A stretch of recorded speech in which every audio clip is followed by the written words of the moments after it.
Assalamualaikum warahmatullahi wabarakatuh. Halo semuanya. Kali ini kelompok 1 akan membawakan materi yang akan dijelaskan kepada teman-teman semua loh, yaitu tentang sistematika penulisan artikel dengan terfokus kepada 4 komponen atau 4 struktur. Yang pertama ada judul, yang kedua ada nama penulis, yang ketiga ada abstrak, dan yang terakhir ada kata kunci. Sebelum itu, kami mengucapkan banyak terima kasih kepada dosen pengampu yakni Profesor Dr. Hajah Hasna Faiza ARM yang sudah membimbing dan memberikan ilmu yang sangat luar biasa kepada kami semua. Tak lupa pula saya kenalkan anggota dari kelompok 1 yang tak kalah luar biasa karena sudah mau bekerja sama agar kelompok 1 dapat tampil dengan baik. Yang pertama ada saya sendiri, Amelia Putri. Yang kedua ada Dea Lupitasari. Yang ketiga ada Dwi Andre Edmiansyah Putra. Yang keempat ada Media Ardianis. Dan yang kelima ada Zelvia Saksabila. Teman-teman, Rahim pada tahun 2020 berpendapat dalam bukunya yang berjudul Cara Praktis Penulisan Karya Ilmiah. Beliau menyatakan judul merupakan kepala karangan yang akan ditulis. Di sini judul berperan sebagai poin sentral dari sebuah tulisan. Proses pembuatan judul dapat melibatkan pembuatan dari nol atau boleh diangkat dari topik yang telah ditentukan sebelumnya untuk memberikan arah dan fokus yang jelas pada suatu karangan yang akan kita susun. Pendapat ini juga ditegaskan oleh Agustini dan Haryanto pada tahun 2022 dalam bukunya yang berjudul Sukses Menulis Artikel pada Jurnal Internasional, yang mana beliau berpendapat penulisan judul artikel ilmiah harus menggunakan bahasa yang jelas dan mudah dipahami. Seorang penulis sebaiknya menghindari penggunaan bahasa yang sulit, ambigu, apalagi abstrak. Perlu kita ingat bahwa judul ini tidak boleh terlalu panjang. Idealnya yaitu antara 10 sampai 15 kata. Pemilihan judul ini harus cermat untuk memastikan ketepatan dan daya tarik dari judul bagi pembaca. Sangat disarankan tidak melebihi dari 15 kata. Kami merangkum ada 8 tata cara penulisan judul yang tepat dan benar dalam artikel ilmiah. Yang pertama, menggunakan huruf kapital pada huruf pertama kata. Yang kedua, kata atau kalimat dalam bahasa asing harus dicetak miring. Yang ketiga, judul harus memberikan gambaran umum dan mewakili isi yang dibahas. Yang keempat, judul memenuhi syarat diantaranya asli, relevan, singkat, menarik perhatian, dan juga logis. Yang kelima, judul memuat kata yang sesuai dengan topik yang dibahas dalam artikel. Yang keenam, judul hanya terdiri atas 10-15 kata. Yang ketujuh, tidak diperkenankan menggunakan kalimat pertanyaan di dalam judul. Yang terakhir, kita harus menghindari penggunaan singkatan atau akronim, kecuali jika singkatan itu sudah umum dalam bidang tertentu. Untuk contoh penulisan judul artikel ilmiah yang tepat, dapat teman-teman lihat pada contoh berikut. Dalam artikel penelitian, sebaiknya nama penulis penelitian itu dicantumkan tanpa gelar akademis untuk menghindari senioritas dan kewibawaan.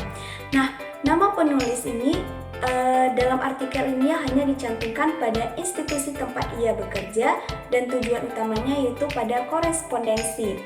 Nah, jika penulisnya lebih dari satu, maka cantumkan nama lengkapnya. Nah, Anda juga dapat menambahkan alamat email institusi pendidikan di bawah nama institusi pendidikan tersebut. Nah, nama dan penulis institusi artikel penelitian dapat dicantumkan di bawah judul artikel atau nama institusi sebagai catatan kaki, tergantung pada pedoman penulisan jurnal. Selanjutnya yaitu sistematika penulisan. Nah, nama penulis yang tepat dalam artikel ilmiah. Yang pertama, nama penulis ditulis di bawah judul tanpa gelar. Nah, yang kedua, nama penulis tidak boleh menggunakan singkatan dan nama panggilan. Nah, yang ketiga yaitu diawali dengan huruf kapital. Yang keempat, tidak diawali dengan kata oleh. Yang kelima, nama instansi dan alamat email ditulis di bawah nama penulis yang dengan font yang sudah ditetapkan. Abstrak. Abstrak merupakan rangkuman isi suatu karya ilmiah dan berfungsi sebagai alat untuk membantu pembaca memahami hakikat maksud penulis. Fungsi abstrak adalah untuk memberikan gambaran informatif kepada pembaca tentang isi karya ilmiah yang telah dihasilkan. Penjelasan sederhananya adalah untuk mempermudah proses pengunggahan ke dunia maya dan memudahkan pembaca memahami hakikat dan isi karya ilmiah. Abstrak menggambarkan gagasan yang terkandung dalam naskah dan mempunyai struktur serta alur pemikiran yang sama dengan naskah aslinya.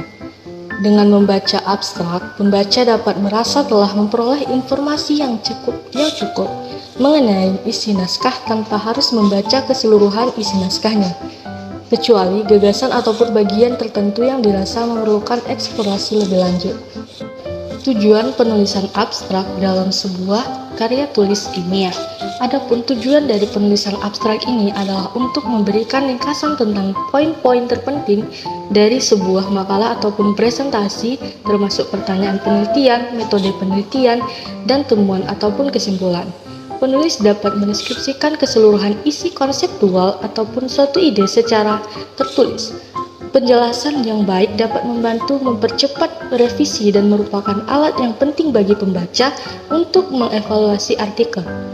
Teks tulisan ringkasan berguna membantu menginformasikan pembaca tentang suatu penelitian tersebut. Baik, di sini saya akan menjelaskan tentang komponen penulisan abstrak. Yang pertama ada namanya latar belakang. Latar belakang merupakan alasan dibuatnya karya tulis ilmiah secara rinci, dan latar belakang tersebut dijelaskan konsep teori dari masalah, alasan dilakukan kajian, dan cara menyelesaikan masalah dalam berbagai kasus. Yang kedua ada masalah dan tujuan penelitian. Ada berbagai model penulisan masalah dan tujuan penelitian dalam abstrak.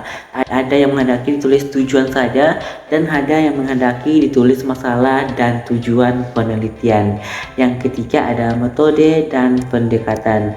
Nah, di sini dalam penulisan abstrak, metode ini sangat penting karena metode ini nantinya akan menjelaskan alur dari penulisan teman-teman semua, yang mana metode ini nantinya sebagai cara untuk teman-teman penelitian untuk menghasilkan sebuah hasil. Nah, yang keempat ada hasil atau produk. Setelah teman-teman melakukan metode penelitian, nah teman-teman boleh menuliskan hasil produk yang teman-teman hasilkan dari penelitian dengan metode yang teman-teman miliki. Nah, selanjutnya adalah simpulan. Nah, pada ini adalah dibahas tentang simpulan hasil penelitian. Ada juga yang menghasilkan berbagai rangkuman dari satu penelitian terhadap abstrak. Berikutnya saya akan menjelaskan tentang teknik yang harus diperhatikan dalam penulisan abstrak. Yang pertama, abstrak ditulis dengan jarak spasi 1. Yang kedua terdiri dari 50 sampai 75 kata. Dan untuk abstrak yang panjang biasanya sampai 200 ke 300 kata. Nah, berikutnya ditulis dengan kalimat dasar dan buang kalimat yang sifatnya memberikan keterangan pelengkap. Yang keempat, buat dalam bentuk satu paragraf. Yang kelima, ditulis sebelum bab pendahuluan. Berikutnya ditulis dari rata kiri dan rata kanan. Berikutnya ditulis dengan huruf Times New Roman ukuran 12 dan kata kunci terdiri dari maksimal 5 kata. Baik, itulah untuk penjelasan dari cara penulisan dan hal-hal yang harus diperhatikan dalam penulisan abstrak. Kata kunci atau keyword adalah pilihan kata yang akan digunakan sebagai kunci atau kode, karena kata tersebut yang akan sering muncul dan menjadi pembahasan di dalam sebuah artikel ilmiah dan dapat digunakan untuk melakukan indeksasi mengenai isi dari pembahasan yang ada di dalam sebuah artikel. Keyword ini dicantumkan untuk dapat membantu dan mempermudah pembaca dalam mencari topik pembahasan yang ingin dicarinya. Untuk itu, perlunya pemilihan kata kunci yang tepat dan efektif untuk dapat menggambarkan topik, ruang lingkup, dan kontribusi karya ilmiah dengan jelas. Caranya yang pertama, menggunakan kata kunci yang sesuai dengan bidang ilmu. Hindari penggunaan kata kunci yang terlalu umum, ambigu, dan tidak relevan. Yang kedua, menggunakan kata kunci yang spesifik dan referensitif. Hindari penggunaan kata kunci yang maknanya terlalu luas atau terlalu sempit sehingga tidak sesuai dengan isi kaidah ilmiah tersebut. Yang ketiga, menggunakan kata kunci yang umum dan populer. Hindari penggunaan kata kunci yang jarang dikenal pembaca dan sulit dicari melalui internet. Yang keempat, menggunakan kata kunci yang sesuai dengan standar atau konvensi yang berlaku. Hindari penggunaan kata kunci yang tidak baku atau tidak sesuai dengan ejaan yang berlaku dan tidak konsisten. Keyword memiliki aturan dalam penulisannya, yaitu keyword biasanya terletak di bawah abstrak dan terdiri dari 3-5 kata yang menjadi inti dari uraian abstrak. Kata tersebut dipisahkan dengan tanda koma. Penulisan keyword dicetak tebal dan menggunakan font Times New Roman dengan ukuran 11 spasi tunggal dan dicetak miring. Nah, jadi dapat disimpulkan keyword ini menjadi komponen yang berhubungan erat dengan abstrak. Kata yang digunakan untuk menjadi kata kunci dan sebagai kode bisa digunakan untuk menggambarkan pembahasan jurnal yang telah dirangkum dalam abstrak. Sehingga perlunya pemilihan keyword yang tepat agar keyword yang ditulis sesuai dengan isi pembahasan yang dibahas.